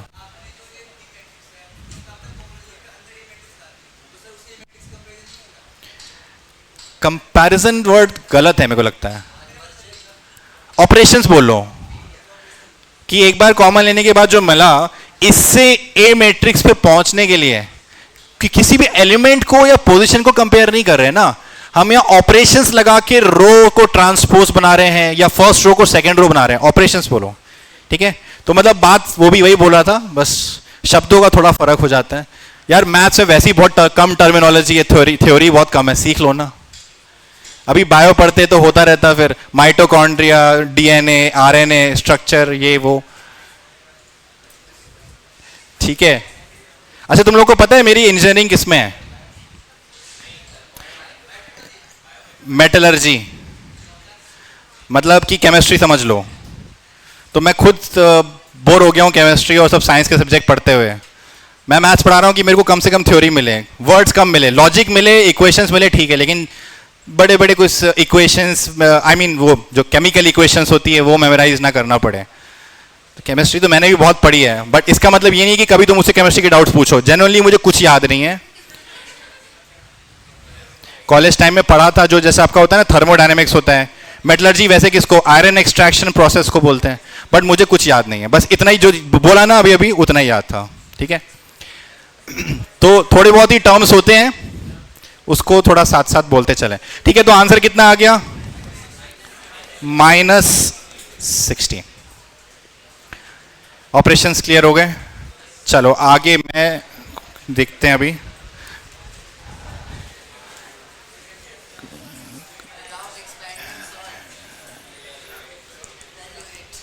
हाँ, evaluate विदाउट एक्सपैंडिंग, इस डिटर्मिनेंट की वैल्यू निकालनी है।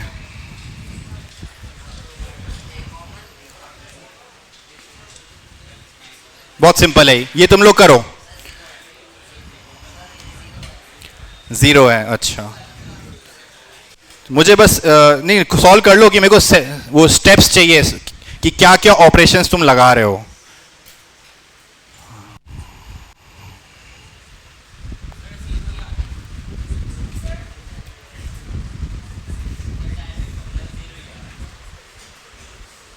ये तो एक लाइन में 0 आ रहा है।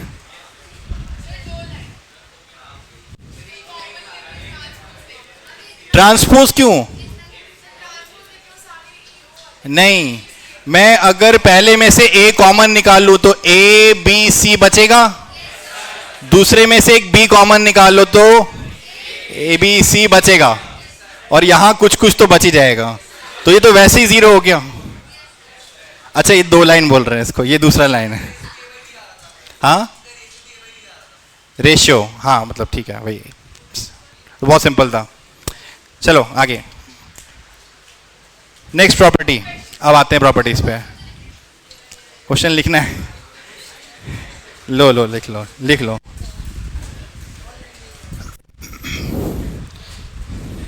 इतना सिंपल क्वेश्चन तुम लोग लिख रहे हो। ऐप पे भी आएगा, सही बात है। ऐसी चीजें छूट जाए ना तो फिर छोड़ देना चाहिए, बाद में ऐप से लिख लो यार। चलो हो गया, आप और किसी का? ठीक है, नेक्स्ट बड़ी इंपॉर्टेंट प्रॉपर्टी है ये वाली, ठीक है। आई होप अभी थोड़ा टाइम हमारे पास है, बिकॉज कुछ और इंटरेस्टिंग क्वेश्चन करने वाले हैं। अभी ये सब तो बिल्कुल बेसिक वाले थे, ठीक है। तो नेक्स्ट प्रॉपर्टी इज कि आप डिटर्मिनेंट्स को स्प्लिट कर सकते हो। किस तरीके से? ये देखो, पहले रो में देख सकते हैं अलग अलग एलिमेंट्स है, ए बी सी है, बट साथ साथ एडिशन में एक्स वाई जेड भी है, ठीक है। तो दो अदर रोज को कांस्टेंट रखते हुए हम ये कर सकते हैं कि ए बी सी हमने ले लिया और एक्स वाई जेड अलग कर लिया, बाकी दोनों रोज एज इट इज रहेंगे। ऐसा नहीं कि हर एलिमेंट्स को हम ब्रेक कर रहे हैं। तो जिन्होंने मैट्रिक्स को एडिशन सब्ट्रैक्शन किया है वो अलग चीज है। डिटर्मिनेंट्स में एक टाइम पे एक ही रो या एक ही कॉलम को ही हम तोड़ेंगे। समझ रहे हैं बात को? या इसको वाइस वर्सा भी समझ लो। इसका ज्यादा अच्छा एप्लीकेशन जो आएगा, अब जो क्वेश्चन आगे आने वाला है उसमें उल्टा है कि तुम्हारे पास दो डिटर्मिनेंट हैं और तुम्हें डिटर्मिनेंट्स को ऐड करना है। वो तभी ऐड कर सकते हो जब दो, कम से कम दो, अगर तुम्हारे रोज आइडेंटिकल हो जाएं, तब जाके तीसरा रो हम ऐड करेंगे। ये एलएमएन था, ये भी एलएमएन, ये पीक्यूआर, ये भी पीक्यूआर, और बाकी अलग था तो उसको हमने ऐड कर दिया, ठीक है। ए में एक्स, बी में वाई, सी में जेड, तो ऐड करके ऐसा बन गया। उल्टा भी समझ में आ रहा है ना? उल्टा का ही हम यूज करेंगे वैसे तो। हाँ हाँ हाँ, वैसा भी क्वेश्चन अभी करने वाले हैं हम। मतलब अगर यहाँ पे भी और एलिमेंट्स होता कि हमें इसमें भी एल के साथ कुछ यहाँ पे एडेड होता, L plus Z, M plus Y, तो उसको भी हम तोड़ सकते थे। बट वो इसी स्टेप की तरह, जैसे हमने पहले एक बार में दो रो में तोड़ा, फिर नीचे उसको है तो उसको हम फिर से दो में तोड़ेंगे, इसी को बार बार यूज करेंगे। बिल्कुल सही बात है, ठीक है। तो इसका एक एप्लीकेशन करते हैं। लिख लिया हमने प्रॉपर्टी।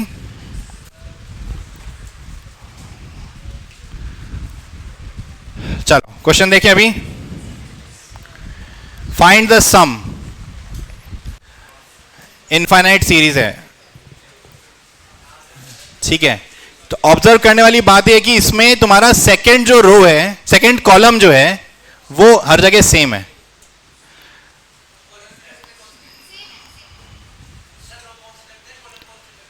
कोई भी एक, जैसे अभी एग्जांपल में क्या था कि हमारे रो सेम थे तो हमने रो को ऐड किया, एक ही बात है ना। ये अगर हमारा आइडेंटिकल है तो हमने दो रो आइडेंटिकल थे, सेकंड और थर्ड, तो हमने फर्स्ट वाला ऐड कर दिया। यही चीज हम लोग उसके लिए भी कर सकते थे। इसी को मान लो ना, इसी में ट्रांसपोज लगा हुआ है तो वैसे भी हो जाएगा, वो कॉलम के लिए भी एप्लीकेबल है। तो वही हम यहाँ पे कर रहे हैं कि कॉलम था तो पहले हम दो पे समझते हैं, फिर उसको 3, 4, 5 जनरलाइज भी कर देंगे। इन दोनों को ऐड करना है तो क्या करेंगे? 1 + 1/2, ये 3 और 4 तो एज इट इज है। 1 में 1/2 ऐड, हाँ हाँ हाँ, बन रहा है। 2 + 1, एक बार मैं थोड़ा सा और एक्सप्लेन लोगों को कर दूं। ये सबको स्टेप समझ में आया होगा। और अभी देख सकते हो कि अभी भी तुम्हारा ये सेम है। ये समझे ना कि हमने इन दोनों को ऐड करके बनाया है, इन दोनों को ऐड करके ये बनाया। अब इन दोनों में हम देख सकते हैं ये सेम है, तो 1 + 1/2 और ये 1/4, 2 + 1 + 1/2, और ये तो कांस्टेंट चल रहा है। तो ये एक इनफाइनाइट सीरीज, आगे भी जो एलिमेंट्स है वो ऐड होते जाएंगे। तो बेसिकली हमारा ये वाला सीरीज एक इनफाइनाइट सीरीज बन रहा है, एंड सिमिलरली ये भी एक इनफाइनाइट सीरीज यहीं पे बन रहा है। ये सम निकालना है हमको।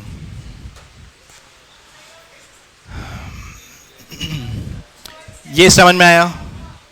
ये मिला। अब इन दोनों में हमने फिर ये देखा कि ये सेम है तो इन एलिमेंट्स को ऐड किया, फिर ये ऐड किया, और फिर ऐसे ही जो आगे और भी एलिमेंट्स हैं वो भी ऐड होते जाएंगे। तो इफेक्ट कहां पड़ रहा है? फर्स्ट कॉलम में ही पड़ेगा। आगे सारे टर्म्स में सेकेंड कॉलम 3, 4 ही है, द एलिमेंट 3, एलिमेंट 4।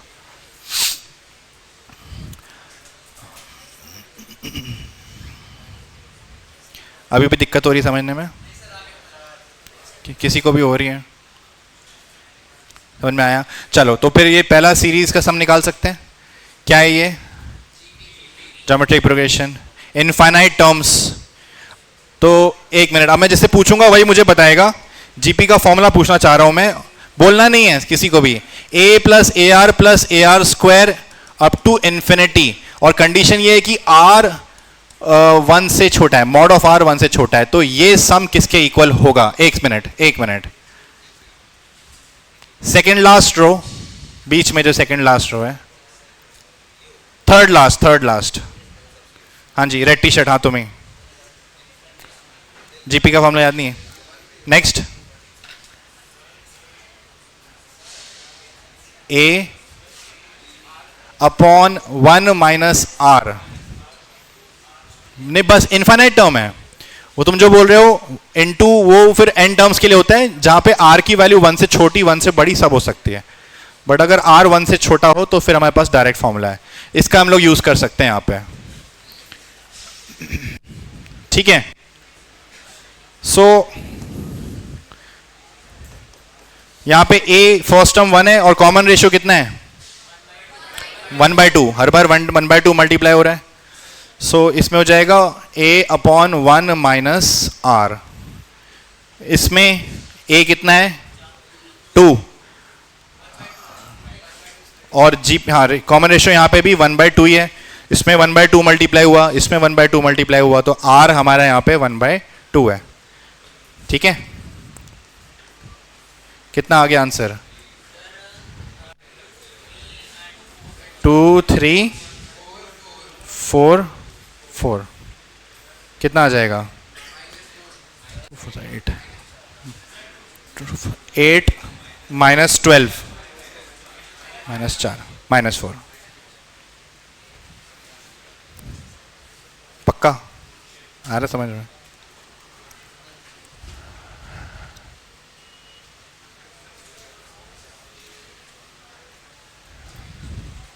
जीपी का फॉर्मूला भूल गए? जीपी का फॉर्मूला भूल गए? अच्छा, आर लेस देन 1,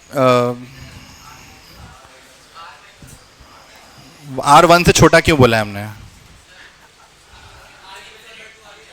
हाँ, अगर आर 1 से बड़ा होता तब आंसर क्या होता? इन्फिनिटी होता, क्योंकि जैसे अभी देखो क्या हो रहा है, नंबर छोटा होते जा रहा है, आर की वैल्यू 1 से कम थी, हाफ थी, पहले नंबर 1 है, फिर 1/2, 1/4, 0.5, 0.25, 0.125, 1/8, 1/16, 0.0625, छोटा होते जाएगा, वो सब छोटे छोटे छोटे नंबर्स ऐड होके कुछ बन रहा है, कितना बन रहा है वो? 2 बन रहा है। तो सारे नंबर्स, तो उसको बोलते हैं, मतलब इंजीनियरिंग में जब तुम पढ़ोगे उसको बोलते हैं कन्वर्जिंग सीरीज, कि वैल्यूज कम हो रही है, कि ये 1 है, फिर हाफ हो गया, फिर 1/2, और तो इसका अगर हम जैसे इन एक एक वैल्यूज को लेके हम अगर ग्राफ पे पॉइंट्स बनाएं, तो एक ग्राफ ऐसा है जो एक्स एक्सिस को हॉरिजॉन्टल हो जाता है जाके। अब कुछ ये, कोई लोग ये मत बोलना कि आप फिर से ग्राफ की बातें करने लग गए, मैं विजुलाइज करा रहा हूं कि कन्वर्जिंग का मतलब क्या है, कि वो धीरे धीरे जीरो को कन्वर्ज कर जा रहा है एक्स एक्सिस पे।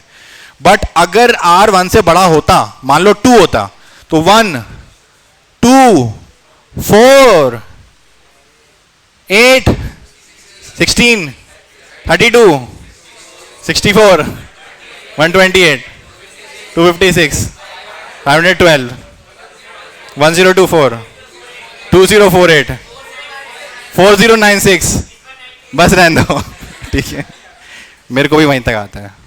कितना होगा? 8192 कुछ, हाँ, तो बढ़ता जाएगा, बेसिकली बात ये है, वैल्यू बढ़ती चली जाएगी, उन सब का सम ऑब्वियसली इन्फिनिटी ही आएगा, बहुत बड़ा नंबर आएगा, तो वैसे केस को नहीं करते। तो ये सब लिमिटिंग बातें हैं, अगर जनरल फॉर्मूला याद होगा ना एन टर्म्स का, फिर limit N tends to infinity apply करके अंडर द कंडीशन की आर 1 से छोटा है, तो ये फॉर्मूला आता है a अपॉन 1 माइनस आर। कुछ याद आ रहा है? ठीक है, अच्छा, दैट्स गुड, तो तुमको तो माइंड में फ्रेश होगा अभी सारे फॉर्मूलेस। गुड, तो ये लिमिट से देखा था डेरिवेशन की, कैसे लिमिट्स का वर्ड यूज किया है।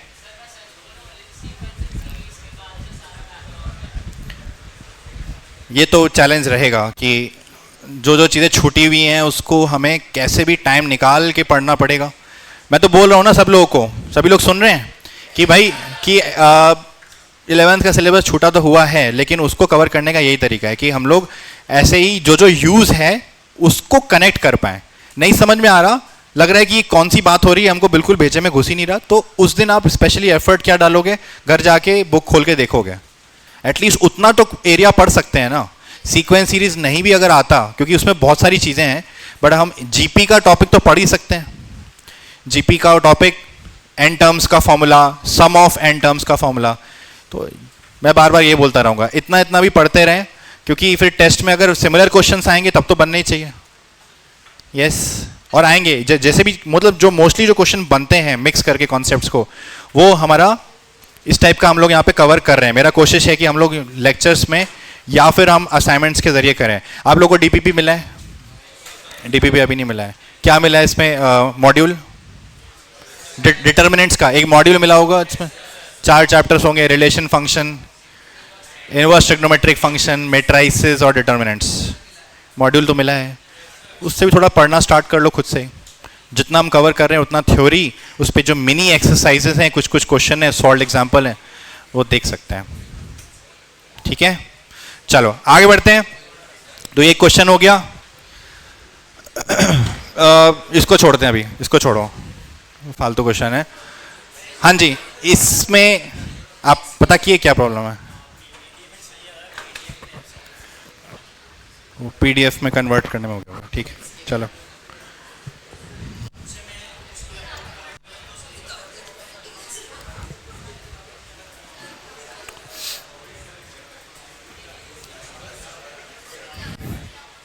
क्वेश्चन में से मुझे याद है क्या है इसमें। बेसिकली हमको ये गिवन है और बोल रहा है कि इसको सॉल्व करके x की जो भी वैल्यू आएगी, पहले दिख रहा है इसमें बनेगी कौन सी equation? 2 degree 3 degree what, x square x cube क्या बनेगा? 2 डिग्री। क्वाड्रेटिक इक्वेशन बनेगी, तो इस क्वाड्रेटिक इक्वेशन के 2 रूट्स होंगे, तो बेसिकली वो सम ऑफ द रूट्स पूछ रहा है।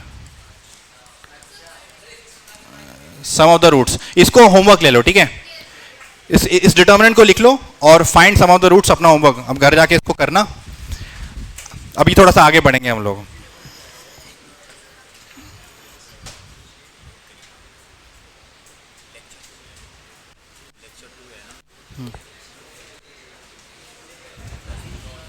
क्या? और वो देख लेंगे।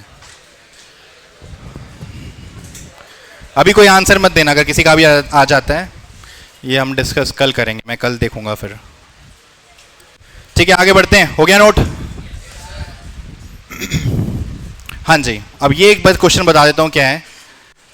ये वाला सॉल्व कर सकते हैं। हमको गिवन है if gx is equal to this determinant, then gx plus g of minus X equal to 0, gx minus of g of minus X equal to 0, तो कौन सा ऑप्शन करेक्ट होगा हमें चेक करना है। g ऑफ माइनस एक्स क्या है basically? अगर मैं यहां माइनस डालूंगा तो यहां पे भी हर जगह जहां जहां x है वहां पे माइनस डालना पड़ेगा, तो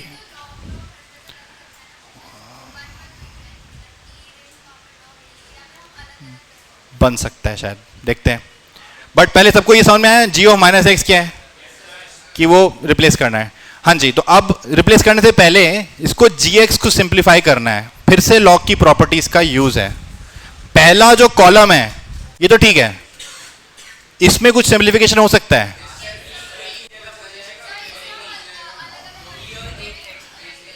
ठीक है, तो मैं एक एक टर्म पे एक्सप्लेन कर देता हूं होना क्या है, फिर उसी तरीके से बाकी भी समझ जाना। जैसे कि ये e की पावर x, ये वाला ले लेते हैं। तो e की पावर x, x में मल्टीप्लीकेशन में log a b c लिखा हुआ है, ठीक है? पहले ये x चला जाएगा पावर में, e की power log of a base e x।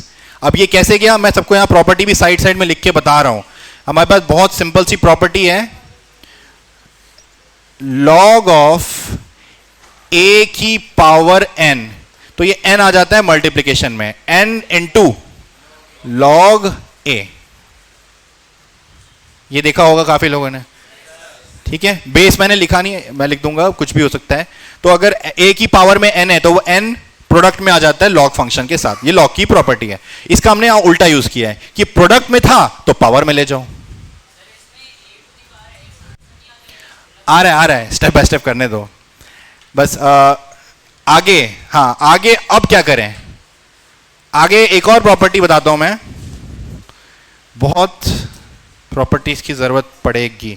सो देखो, सी की पावर में लॉग ए बेस बी लिखा हो, सी की पावर में लॉग ए बेस बी, रेड कलर दिखाई दे रहा है, तो इसको हम लिख सकते हैं, ये ए और सी को हम एक्सचेंज कर सकते हैं। बेसिकली इसको कैसे याद रखोगे, ये एक्सपोनेंशियल फंक्शन का बेस है, बेस की पावर में समथिंग, ये बेस है ना, और लॉग में ये लॉग ए बेस बी है। अच्छा ठीक है, चलो मैं करने के बाद एक्सप्लेन करता हूं क्या बोल रहा हूं। अभी ये प्रॉपर्टी बहुत सिंपल सी बात बोल रहा है, इसको याद रखना है कि ये ए और सी को हम इंटरचेंज कर सकते हैं, कोई फर्क नहीं पड़ेगा। मतलब इसको हम ऐसा लिख सकते हैं, ए की पावर में लॉग सी, और बेस तो वही रहेगा, लॉग का बेस वही रहेगा।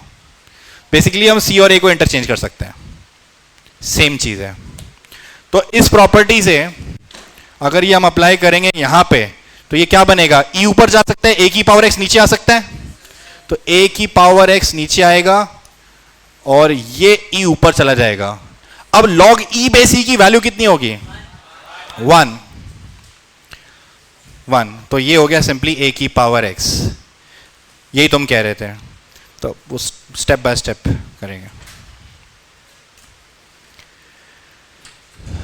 सो बेसिकली जैसे ये ए की पावर एक्स बन गया, अगला टर्म बनेगा ए की पावर 3x, और अगला बनेगा ए की पावर 5x।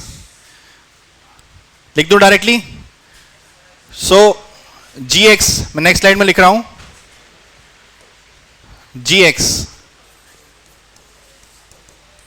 ए की पावर -x, ए की पावर -3x, ए की पावर -5x। तो अभी प्रॉपर्टी से हमने पहले एलिमेंट पे क्या किया, सब लोग सुन रहे हैं, ए की पावर x वहां, और दूसरे टर्म में क्या था, 3x था, वो भी पावर में जाएगा उसी तरीके से, तो वो बन जाएगा ए की पावर 3x। और थर्ड टर्म में क्या था, e की पावर 5x log a, तो वो a की पावर 5x बनेगा। ठीक है, और क्या था भाई थर्ड रो में, x² x की पावर 4।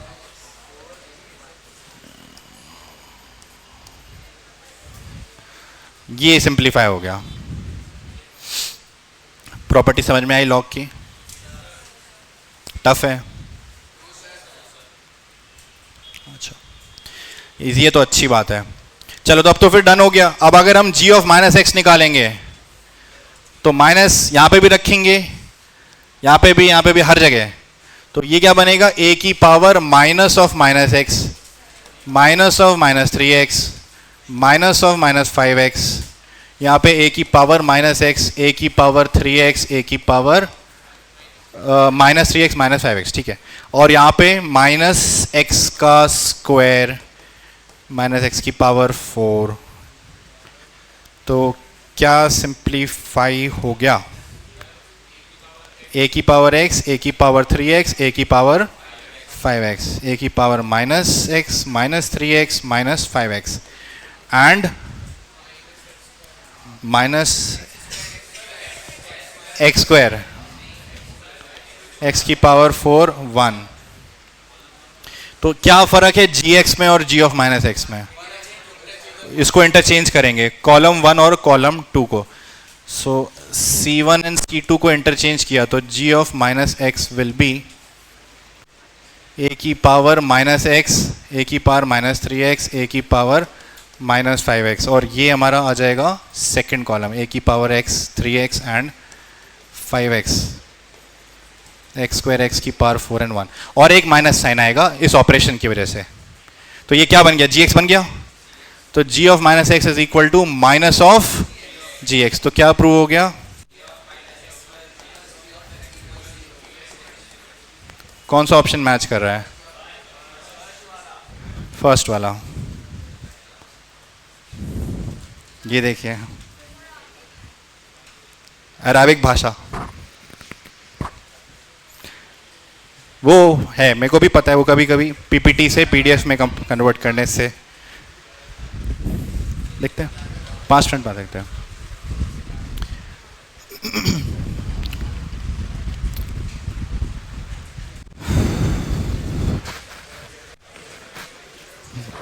देखते हैं, हाँ आप क्या ही कर सकते हैं।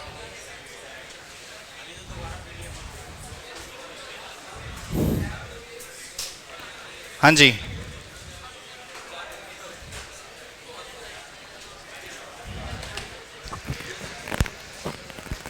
चल हो गया नोट सबका। वैसे टाइम बचा है अभी, बैग पैक क्यों कर रहे हैं?